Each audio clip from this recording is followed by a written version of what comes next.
हमारी पार्टी के लोग अपनी बुद्धि का इस्तेमाल थोड़ा एडवांस में नहीं करते हैं, इसलिए पार्टी आगे बढ़ने की बजाय जितनी स्पीड से बढ़नी चाहिए उतनी स्पीड से नहीं जाती है। नकली दवाइयां बेचने वाले आगे जा रहे हैं और असली दवाई बेचने वाले पीछे जा रहे हैं।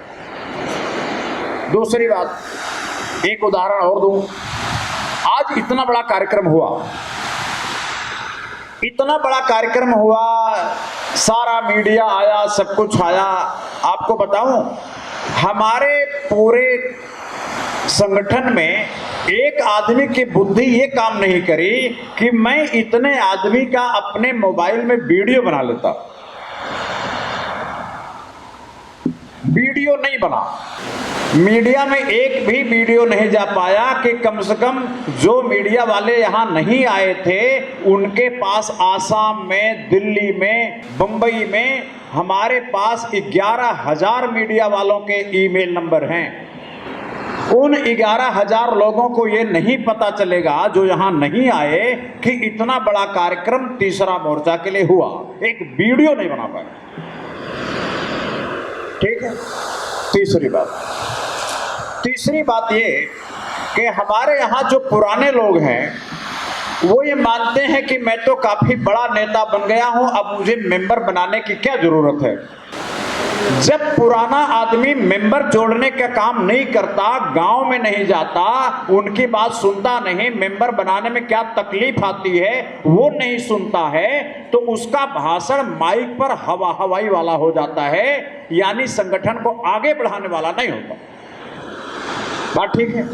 इसलिए एक संकल्प तो ये लो कि हमारा कोई बड़ा पदाधिकारी हो चाहे छोटा पदाधिकारी हो, महीने में कम से कम 5 नए लोगों को पार्टी का मेंबर बनाओ। अब चाहे मेंबर बना लो तो खाना खाओ और मेंबर न बने तो खाना मत खाओ।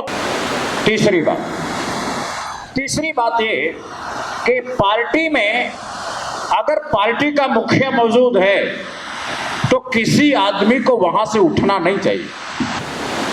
ये संस्कारों की कमी। जब तक हमें यह नहीं समझ में आएगा कि हम जब संगठन में आते हैं तो यह भगवान का काम हो जाता है। एक आदमी मंदिर में जाके गलत काम नहीं करता। इसी तरह जब आप सम्मेलन में आते हो, ट्रेनिंग में आते हो, पार्टी के कार्यक्रम में आते हो, वो मंदिर होता है, मंदिर। उस मंदिर में गलत बात दिमाग में भी नहीं आनी चाहिए। अगर आपके दिमाग में गलत बात आ रही है तो उसका असर इस सम्मेलन में 1,000 आदमी बैठे हैं उस पर गलत असर पड़ेगा।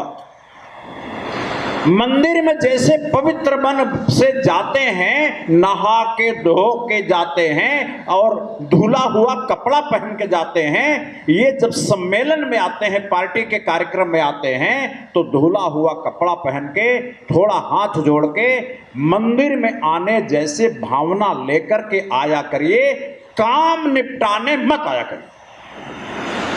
और अगर आपको लगे कि मुझे काम निपटाना है, हाजिरी देना है और विश्वात्मा सर को अपना चेहरा दिखा देना है और वहां से फुर्र से भाग लेना है, तो मैं आप लोगों से निवेदन करता हूं, मुझे चेहरा दिखाने के लिए मत आया करो। इसलिए कि यहाँ 1,000 आदमी आए हैं, अरे 50 आदमी नहीं आएंगे चेहरा दिखाने के नाम पर जो अटेंडेंस लगाते हैं, तो कोई ज्यादा फर्क पड़ने वाला नहीं है। लेकिन जब कार्यक्रम चल रहा होता है, आप अपनी कुर्सी छोड़ के बाहर जाते हो तो 1,000 आदमी का दिमाग खराब करते हो। जब कार्यक्रम चल रहा है तो कुर्सी मत छोड़ो, जहां बैठे हो मूर्ति की तरफ बैठे रहो। ये पार्टी का संस्कार होता है और संस्कारिक पार्टी, अनुशासित पार्टी कोई बड़ा काम कर पाती है। इसलिए मैं कहता हूं कि एक बात तय कर लो, इस देश में जितने नेता हैं वो नेतागिरी इसलिए कर रहे हैं कि उन्हें सरकारी नौकरी नहीं मिली। वो सोचते हैं कि सरकारी नौकरी में फिट नहीं हो पाया तो चलो कहीं पार्टी में राजनीति करके, कहीं कोई घोटाला करने का आज के 20 साल भी मिल गया अगर बाद में, तो जितना सरकारी नौकरी वाला जिंदगी भर में कमाएगा, मैं एक घोटाला करके पूरी जिंदगी की कसर निकाल लूं। इसलिए राजनीति में है, जो राजनीति में है वो आपकी भलाई के लिए नहीं है, वो अपनी भलाई के लिए हैं, अपने धन दौलत अमीरी, अपना धंधा बिजनेस आगे बढ़ाने के लिए वो आपका इस्तेमाल कर रहे हैं। और अगर आप ये सोचते हो कि मेरी जाति के आदमी है, मेरी जाति का नेता जीतना चाहिए, मेरे एरिया का आदमी जीतना चाहिए, तो आपकी भूमिका एक भेड़ से ज्यादा की नहीं है। भेड़, आप इंसान कहलाने का जो मौलिक अधिकार है वो भी आपके पास समझ नहीं है, क्योंकि आपके क्षेत्र का एक एमएलए बन जाएगा, वो अमीर बनेगा, पैसा लूटेगा, और आप भेड़ की तरह उसके पीछे पीछे लगे रहोगे 5 साल। तो अपने को इंसान कहना और वोटर कहना बंद कर दो, अपने आप को भेड़ कहना शुरू करो, भेड़। और ये जो आज समाज सुधर नहीं रहा, आज मैं चिल्ला चिल्ला करके 1998 से कह रहा हूं कि इस देश को, देश के लोगों को बचाने के लिए, उनकी इज्जत, उनकी गरिमा, उनका आने वाली पीढ़ियां, उनकी जिंदगी बचाने का एक ही तरीका है, वोटरशिप अधिकार मिले और वोटर्स पार्टी की सरकार बने। एक ही तरीका है। और ये तरीका इसलिए समझ में नहीं आ रहा है कि लोगों को लगता है, दलितों को, कि इससे तो मेरी बिरादरी की पार्टी खत्म हो जाएगी। बहन मायावती जी वाली, बहन मायावती जी अगर 8000 वाली बात बोल ले और तीसरा मोर्चा में शामिल हो जाए तो मैं उन्हीं को तीसरा मोर्चा का अध्यक्ष बना दूंगा, लेकिन 8000 वाली बात मायावती को करनी पड़ेगी। ये गलत है क्या? अगर बहन मायावती जी आपके बारे में नहीं सोच रही हैं तो आप टिटहरी की तरह टांग ऊपर करके, पहाड़ गिरेगा तो रोक लेंगे। टिटहरी क्यों बने हो? ये टिटहरी कब तक बन के रहोगे? बहन मायावती ने दिल्ली में 3 किला बना लिया, खूब पैसे इकट्ठे कर लिए, और बीजेपी वाले हंटर लेके दिखा रहे हैं। बहन मायावती जी जेल जाने से डरने के मारे बिल्ली की तरह डूबी पड़ी हैं। वो अपने समाज के लिए कुछ नहीं कर पा रही है। आप ये समझते आप अपनी बहन मायावती को बचा लोगे या अखिलेश भैया को बचा लोगे? ये सब लोग बिल्ली की तरफ दुम हिला रहे हैं भारतीय जनता पार्टी के सामने।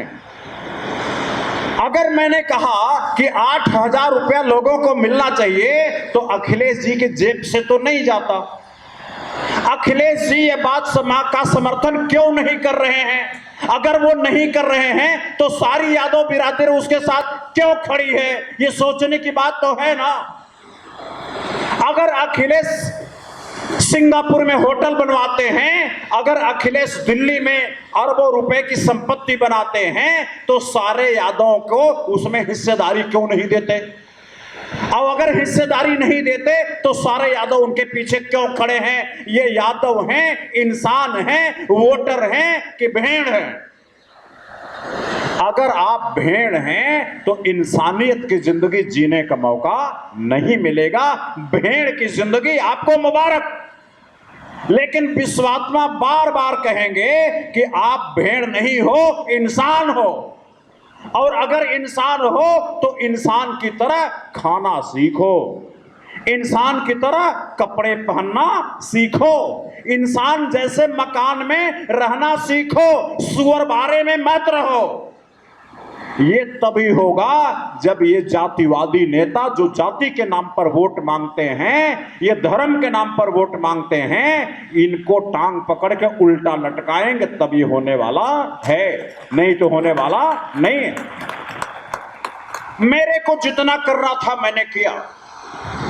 मेरा एक शहर है मछली शहर, जहां से मैं आता हूं। जब मैं क्लास 7 में पढ़ता था, 8 में, 6, 7, 8 पढ़ा हूं अपने गांव में। मछली शहर में एक तहसील है, वहां हमारे घर की माता जी बोलती थी जाओ कुछ सामान बाजार से ले आओ। मैं साइकिल चला के वो बाजार में जाता। तो बाजार में जाता था तो एक मजमा था, मजमा में मैं भी खड़ा हो गया। वहां मजमा में सांप की दवा बेच रहा था। मैं सोचा मैं भी जरा देख लूं। उसने सांप दिखाया, मैंने सांप देखा, और देखने के बाद फिर उसने कहा कि भाइयों बहनों, ये बताओ कि सांप की दवा घर में रखनी चाहिए कि नहीं रखनी चाहिए। अब सारे लोगों ने कहा कहाँ रखनी चाहिए। उसने कहा बताओ 20 रुपया के है, कौन कौन ले रहे हैं, हाथ उठाओ। कोई हाथ नहीं उठाया। मतलब 20 रुपया की दवा लेने के लिए कोई तैयार नहीं हुआ। अब उसने क्या किया, अपना बेटा पकड़ा, हमें लगता उम्र रही होगी 8-9 साल, अपने बेटे को गिरा दिया और उसके पेट में इतना बड़ा चाकू घुसेड़ दिया, खून निकलने लगा। और कहा अब बताओ, अगर तुम लोग अब मेरे बेटे को बचाना चाहते हो, जिंदगी बचाना चाहते हो, तो 20 रुपया की दवा कौन खरीदेगा सांप वाली, अब बताओ। अब सब लोगों, अरे मुझे दे दो, मुझे दे दो, मुझे। सब ने सांप की दवा खरीद ली और फिर उसने चाकू निकाल लिया बाहर। अब बच्चा खड़ा हो गया। अब उसने जादू दिखाया, उसके पेट में तो कटा ही नहीं था, लेकिन खून निकलने लगा कपड़े में से। मेरे को उस दिन एक बात समझ में आई। मेरे को ये समझ में आई, जब मैं वोटरशिप की बात ढूंढा 1997 में मेरठ में, तो मैं सोचा कि अगर मैं भी वो मछली शहर जैसा किसी के पेट में चाकू डाल दूं और ये कह दूं अगर इसकी जान बचाना है वोटरशिप मांगो, अगर इसकी जान बचाना है 8,000 रुपया मांगो, अगर ऐसा कहूंगा तो शायद जान बचाने के लिए लोग 8,000 रुपया मांगना शुरू कर देंगे। क्योंकि उस वक्त 1,700 रुपया मैं कहता था और लोग इसके लिए तैयार नहीं थे। कहते 1,700 रुपये कहां सरकार दे सकती है। मैंने सोचा पेट किसका फाड़ूं, किसके पेट में चाकू डालूं और फिर जनता को कहूं लो वोटरशिप मांगो, वोटरशिप की दवा लो। मैं सोचा कि दूसरे के पेट में डालना ठीक नहीं है, अपने ही पेट में चाकू डाल लेता हूं। 1997 में मैंने तय किया कि अब जब तक वोटरशिप का पैसा मैं लोगों को नहीं दिला लूंगा तब तक मैं अपना शादी विवाह घर द्वार बनाने वाला नहीं हूं। अब ये चाकू डालने का काम था। हमने कहा शायद मेरी जिंदगी देखने के बाद, ये दर्द की जिंदगी देखने के बाद लोग अपने लिए पैसा मांगना शुरू कर देंगे, हमारे लिए नहीं। लेकिन मैंने संकल्प लिया, उस समय मेरी उम्र शायद 25-26 साल थी। 26 साल की उम्र में मैंने तय किया कि मैं जब ये कहूंगा कि सबके बैंक में खाता खुलेंगे तब मैं खोलूंगा, सबके मकान बन जाएंगे तब मैं मकान बनवाऊंगा, सब लोगों को पैसे मिल जाएंगे तब मैं अपना घर परिवार शादी विवाह करूंगा। मैं अपने संकल्प पर 1997 से लेकर आज तक खड़ा हूं। लेकिन हमारे पेट में चाकू भी चली गई, एक जिंदगी भी कुर्बान हुई, खूब खून बहे, 2-2 जेलों में लंबा समय तक जेल काटा, लेकिन हमारे देश के समाज को वोटरशिप मांगना नहीं आ रहा। हम ये नहीं कहते कि 8,000 मुझे दे दो, मैं तो खाली ये कह रहा हूं अपने बच्चों के लिए मांग लो, ये इतना भी नहीं आ रहा। वो कह रहे हैं बहन जी की पार्टी खत्म हो जाएगी, वो कह रहे हैं अखिलेश भैया की पार्टी खत्म हो जाएगी। अखिलेश भैया की पार्टी खत्म ना हो जाए इसके लिए सब जानवर की जिंदगी जीने को तैयार हैं, लेकिन इंसान की जिंदगी जीने के लिए हम कह रहे हैं तो कोई तैयार नहीं है। अब एक बात बताओ, कन्नौज में सम्मेलन बुलाया है 12 और 13 अक्टूबर को, कन्नौज में सम्मेलन बुलाया है। आप सब लोग आना और खबर भी कर देना, सब लोग आओ। उसी सम्मेलन में ये तय करेंगे कि अगर लोगों को आराम से भेड़ की जिंदगी अच्छी लगती है, पैसे की तंगी में किलकिला के मरना अच्छा लगता है, ये मजा आ रहा है, तो हम लोग कन्नौज में 12-13 तारीख को एक प्रस्ताव पास करें और वोटर्स पार्टी खत्म कर दें।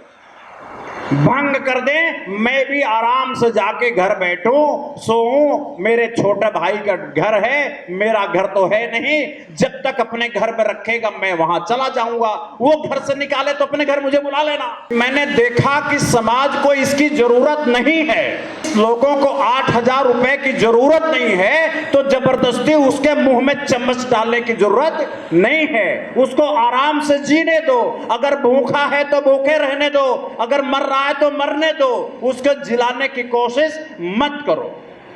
कन्नौज में ये फैसला करेंगे, और ये फैसला करेंगे कि अगर हम लोगों को यही रास आ गया कि हम अपने पार्टी के एक पदाधिकारी की कोई गलती पकड़ के लड़ेंगे और लड़ करके पार्टी का नुकसान करेंगे, हम ये करेंगे कि आपस में गुटबंदी करेंगे, अगर हम ये करेंगे कि हम तो बड़े पदाधिकारी हैं, तो हम कसम खा लेंगे एक भी मेंबर नया नहीं बनाऊंगा।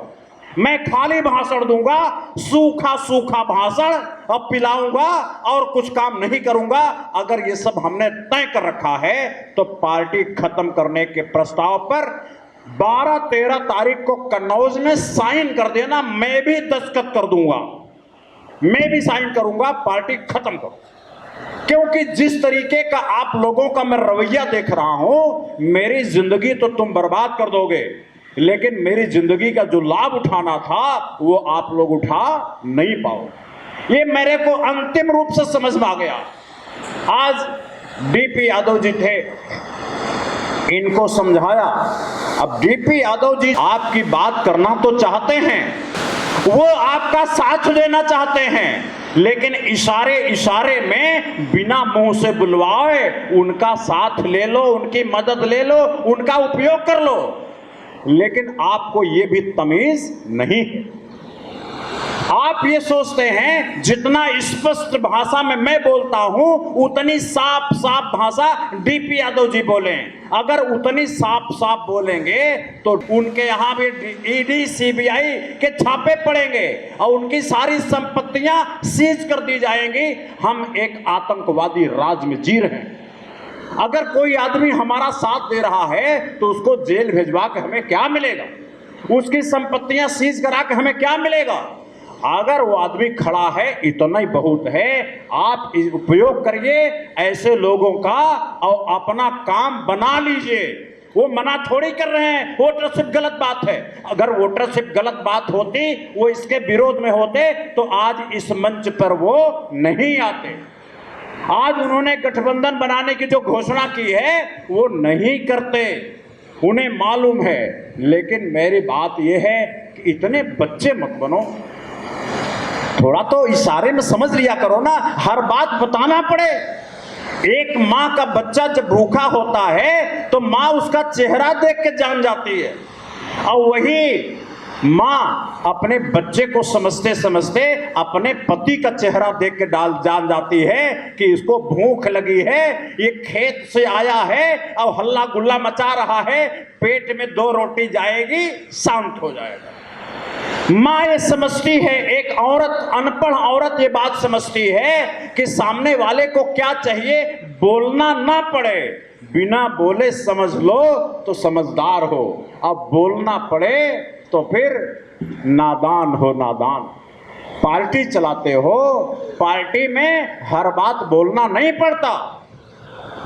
मोदी जी का, अमित शाह का खाली आंखों से इशारा हो जाता है, पलकें दबाने का तरीका है, यूं दबा दिया कि मतलब उसको खत्म करो, और यूं दबा दिया ऊपर ले जाओ। आंखों से बात होती है, ये जुबान बोलने की जरूरत नहीं पड़ती। जिस दिन आंखों का इशारा समझने लग जाओ तब पार्टी में काम करने में प्राइमरी पास हो गए। अभी मेंबर बनने के कारण 200 रुपया की सदस्यता ले लेने से पार्टी में काम करने की काबिलियत नहीं आती। इसके लिए कम से कम 4 दिन की ट्रेनिंग लो। आप लोगों के संस्कार वोटर्स पार्टी के लायक नहीं हैं। आप लोग दलाल पार्टियां जो हैं, आप उनके तय से सोचते हो कि हम दलाल पार्टी वालों में आए हैं, खाना खिलाया जाए, गाड़ी दिया जाए। वो पुरानी सोच चल रही है। उस पुरानी सोच से कोई नया काम होने वाला नहीं है। भाई एक बात और समझ लें, हम जब पब्लिक में जाते हैं तो हम खाली 8,000 का मुद्दा उठाते हैं, अपनी दूसरी बातें नहीं बोलते। आज हिंदू मुसलमान का लड़ाई करा के देश को एक आतंकवादी देश बनाया जा रहा है और हम भारत पाकिस्तान बांग्लादेश के महासंघ की बात बोलते भी नहीं। हम किसी गांव में यह आवाज नहीं उठाते कि कल भारत एक था, एक हो जाओ, ये हिंदू मुसलमान का झगड़ा खत्म करो। हम नहीं बोलते। हम क्या बोलते हैं? 8,000 रुपया लो, बस। हम हिंदू मुसलमान के झगड़े को खत्म करने के लिए कुछ नहीं कर रहे हैं। इसलिए जब हम कुछ नहीं करेंगे तो भारतीय जनता पार्टी कुर्सी छोड़ेगी नहीं और आपको वोटरशिप मिलेगी नहीं। अगर भारतीय जनता पार्टी को कुर्सी से हिलाना है, हटाना है, तो हिंदू मुसलमानों के झगड़े को खत्म करना पड़ेगा। और यह झगड़ा तभी खत्म होगा जब भारत पाकिस्तान बांग्लादेश जैसे अलग हुए थे वैसे फिर से एक हो जाएंगे, नहीं तो नहीं होगा। तीसरी बात यह है कि वोटरशिप मिल भी जाएगा तब भी एक समस्या बनी रहेगी। ये जो ब्राह्मणवादी जुल्म है ये नहीं जाएगा। वोटरशिप मिलने के बाद भी जन्म से ऊंच नीच का जो कोड़ है समाज में ये चलता रहेगा। जन्म से आप ब्राह्मण हो तो ऊंच हो और अहिर हो तो नीच हो, कुर्मी हो तो नीच हो। ये भावना वोटरशिप मिलने के बाद भी नहीं जाएगी। इसलिए ये जो सामाजिक ऊंच नीच की बीमारी है इसे खत्म करने के लिए अनुसूचित समाज को उनकी जितनी जनसंख्या है उतना उनको रिजर्वेशन तो मिलना चाहिए और जिंदगी भर के लिए अनंत काल के लिए रिजर्वेशन मिलना चाहिए। संविधान में सुधार कर देना चाहिए। रिजर्वेशन कभी भी खत्म नहीं होगा, कभी भी खत्म नहीं होगा। इसका इंतजाम करना चाहिए। हम पिछड़े और दलितों को सत्ता में भागीदारी का, एमपी एमएलए की कुर्सियों में भागीदारी का, गरीबों का संसद में विधानसभा में कोटे का मुद्दा उठाते ही नहीं है। हम खाली एक बात तोते की तरह रट लिए हैं, 8,000 रुपए लेना हो तो मेंबर बनो। इसके अलावा हम कुछ नहीं बोलते। क्यों नहीं बोलते? क्योंकि पार्टी में काम करने के लिए 4 दिन के ट्रेनिंग लेना जरूरी है। हमने 4 दिन के ट्रेनिंग इसलिए नहीं लेते कि ट्रेनिंग में आएंगे तो 700 रुपया देना पड़ेगा। वो 700 रुपया ना देना पड़े तो हम अपने बच्चों का गला दबा रहे हैं। मेरा बच्चा मर जाए, मेरी आने वाली पीढ़ियां मर जाए, लेकिन मेरा 700 रुपया बच जाए, वो बच जाए। आसाम में जरा पता करो, वहां के जो लोग आते हैं वो भाषण देने में मास्टर हैं। आप तो उनके पैरों की धोवन भी नहीं हो धोवन, क्योंकि उन्होंने एक कार्यकर्ता ने 10-10 बार 4 दिन की ट्रेनिंग ले रखी है। अगर कलेक्टर भी पूछताछ करने लग जाए तो कलेक्टर की बुद्धि बंद कर देते हैं, उसकी जुबान बंद कर देते हैं। इतना वो कार्यकर्ता हैं, लेकिन उनके पास साइकिल नहीं है और वो बांस के मकानों में रहते हैं। आपका तो ईंटा का मकान है टेढ़ा सीधा, वो अभी तक बांस के मकानों में है। उनकी छत भी छप्पर की है। वो चाय बागानों में रहते हैं और उन्होंने 700 रुपए की चिंता ना करके 4-4 बार ट्रेनिंग ली। आज आसाम की सरकार के छाती पर मूंग दल रहे हैं कि अगर वोटरशिप लागू ना किया तो हम न शांति से बैठेंगे न तुमको शांति से जीने देंगे। मैं आप लोगों को एक बात बता देता हूं, अगर आप लोगों को ट्रेनिंग नहीं लेना है, अपना 700 रुपया बचाना है, तो अपना टाइम पार्टी में बर्बाद मत करो, क्योंकि आपकी बात कोई सुन के मानेगा ही नहीं। आपको ज्ञान ही नहीं है। वो पूछ देगा 8,000 रुपये कहां से लाओगे, आप जवाब नहीं दे पाओगे। वो कह देगा ये तो संभव ही नहीं है जी, इतना पैसा सरकार कहां से लाएगी, आप जवाब नहीं दे पाओगे। पब्लिक जो सवाल करती है उन सवालों का जवाब आप नहीं दे पाते हो। पब्लिक जो तकलीफ में है उसकी तकलीफ की तरफ आप देखने के लिए तैयार नहीं हो। आप खाली एक बात सीख रहे हो, वोटर्स पार्टी में आओ और 8,000 रुपया पाओ। इतना बात बोलने से पार्टी में न मेंबरशिप चला पाओगे, न पार्टी में बूथ कमेटी भर्ती कर पाओगे, न स्वतंत्रता सेनानियों की गांव-गांव भर्ती कर पाओगे, न चंदा इकट्ठा करके दे पाओगे, कुछ नहीं कर पाओगे। अगर कुछ नहीं करना है तो पार्टी खत्म कर दो, पार्टी खत्म कर दो। क्या फायदा? अपना भी टाइम बर्बाद करो, मेरा भी टाइम बर्बाद करो। क्यों कर रहे हो? मैं तो उत्तर प्रदेश अपना डेरा डंडा बांधूंगा। मेरे तो कुल एक अटैची है, मेरे जीवन की कमाई एक अटैची में है। उसी अटैची को लूंगा, ट्रेन में बैठूंगा, गुवाहाटी चला जाऊंगा, उत्तर प्रदेश कभी नहीं आऊंगा, वही रह जाऊंगा। जो हमारी कदर करते हैं हम उनके बीच रहेंगे, हम उत्तर प्रदेश क्यों रहें? क्यों हमें रहना चाहिए? इसलिए आप लोगों के हाथ में है।